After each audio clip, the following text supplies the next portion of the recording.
Niin, katsotaan mitä Tokmannilla on tällä kertaa myynnissä. Viime viikolla tehtiin samanlainen video. Nyt se on Vadelman Nobrelle veriappelsiini juomia 20 veripäkki, niin 8,49 €.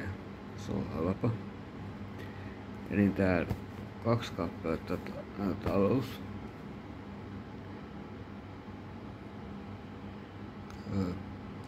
Etuvoimassa 23.–26.10.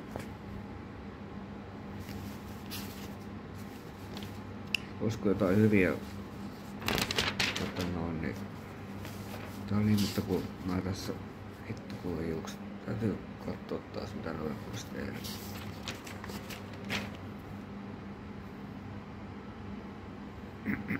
Halloweenia on 1 sivu ainakin täynnä. On ihan mukavaa ajankuluksia. Kyllähän nää netistäkin pois katsoa. Ajattelin, että käytetään vähän vaivaa, kun videokin tekee, niin etukäteen yhtään suunnitelmaa. Ajattelin, että vois katsoa, vois vaikka videoa kuvata.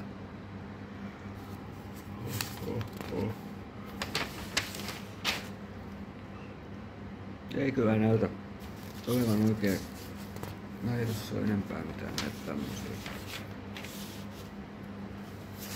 Oliko se siinä sitten merkintä? No joulukoristeita rupeaa olemaan jo. Taas sieltä jääkiekkomailaa 20 ja CCN-mailaa ja suistimia 50 ja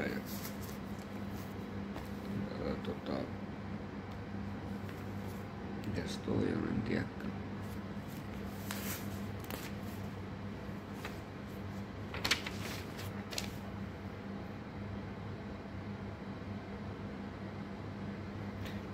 Ne on muuten tosi, tästä pitää sanoa, nämä on tosi hyviä tai siis toimivia nämä Tokmannin Rohkiteet, nämä pikaviimajutut. Kuivuu tosi äkkiä, ne osaa tosi hyvin kaikkea. Jos haluaa jotain kiinni, jotain muoviosia esimerkiksi, tuohon käy aika moneenkin, niin mulla itse asiassa vieläkin vajaa tuubi, kun mä ostin viimeksi uuden, kun niin tosi toimiva pikaviima ja kuivuu ihan saman tien. Tosiaan niin. Joo, ei ole näköjään kyllä mitään.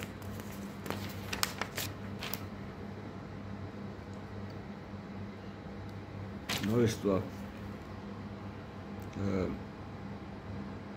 0,33 normi Coca-Cola niin 12,20 € päkki. Taidan muuten käydä ostaan tommoista. Toi on hyvä toi perus Coca-Cola, kun ei sitä tullut ostettua usein. En tiedä, vaikka ostais vissyvettäkin taas. Sekin olisi ihan vaihtelun vuoksi. Sitten on tämmönen lehti katsaus. Ajankuluksi ajattelin tosiaan, että tehdään samanlainen mitä viimeksikin. Ei tuo tosiaan kauheasti. No, sitten on sokeriton vaihtoehto, niin 10,20 € päkki Zero, koko Zero. Ja sama toi ämpäri juttu, että suklaavatukoita 10 kappaletta 7 € ja ämpäri kaupan päälle, niin sehän oli siinä viimeksi sama toi ilmoitus.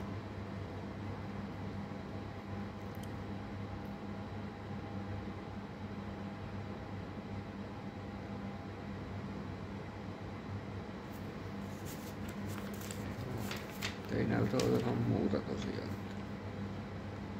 Toi on mielenkiintoinen juttu, kun Tokmanni yhdistyi Sparin kanssa. Mä muistan ajan, kun mä olin silloin ihan sellainen kakara vielä, mutta silloin oli Sparin kauppoja vielä vähän aikaa. Ja Mä muistan aina sen, kun joi semmonen kampanja joskus. Mä en tiedä miten mä voinkin näin hyvin tän muistaa vielä, mutta joi semmonen kampanja, että aina kun osti jotain, niin sai semmosen raaputettavan arvan. Jokut muutkin saattaa muistaa, niin tähän taas olla pitkin Suomea, kun se Spaarit oli opettamassa. Niitä sai semmosia arpoja raaputtaa, niistä sai ilmaisen tuotteen, jos sai jonkun tuotteen raaputettua siitä arvasta, mitä siinä luki. Sen mä muistan. Mä pari kertaa ostinkin ja mä sain varmaan joku 3 kertaa, kun mä kävin aina ostaa jotain, sitten ne antoi aina se uuden arvan ja sitten mä voitinkin niistä jotain oliko se niitä suolapähkinöitä, mä voitin paketin sua joskus siitä, kun raaputtelin niitä. Ne oli semmonen arvonta tosiaan ollut, kun se oli opettamassa. Vai oliko se niin, että se oli se yksi kauppa vaan sieltä opettamassa vai koko Spaari silloin siihen aikaan? Se pitäisi Googlesta katsoa. Mä oon kyllä vähän sitä mieltä, että se oli näin, että siinä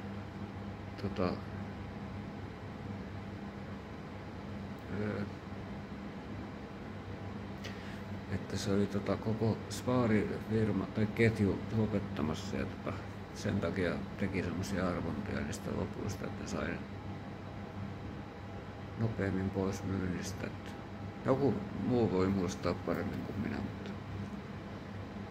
mutta se ainakin muistan täysin, että niissä oli niitä arvontoja, mistä sai niitä ilmaisia tuotteita sitten, jos voitti niistä. Niin Jumalan kautta. Olvin miesten tuplapukki yöasu. Valikoima vaihtelee myymälöittäin. Osassa myymälöistä rajoitettu valikoima saatella myös syöt, ihaiset yöhousut. Jumalauta. Ai niin, kirjoita hitsi. Suora hyvä. Olvin huoltoja. Tuplapukkia ja ton näköinen. Tuihan on hyvä.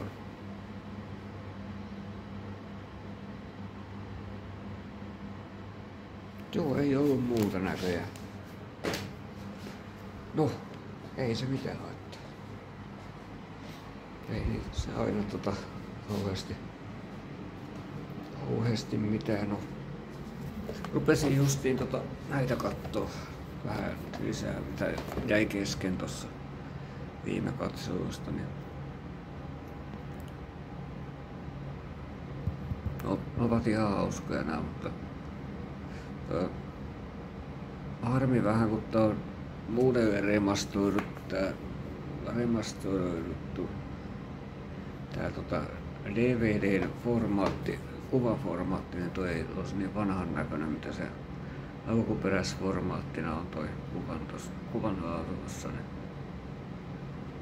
Mutta eiköhän totakin katsomaan pysty, että ei siinä mitään.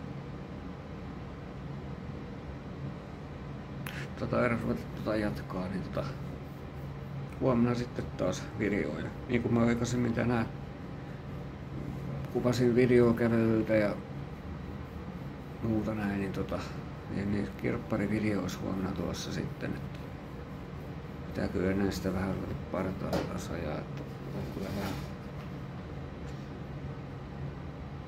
vähän on kasvanut taas nopeasti toi. No, ei siinä kauan. Huomenna sitten saa senkin sitten hoidettua. Mut joo, ei muuta kuin hyvää jatkoja ja huomenna uutta videoa. Se on morjes.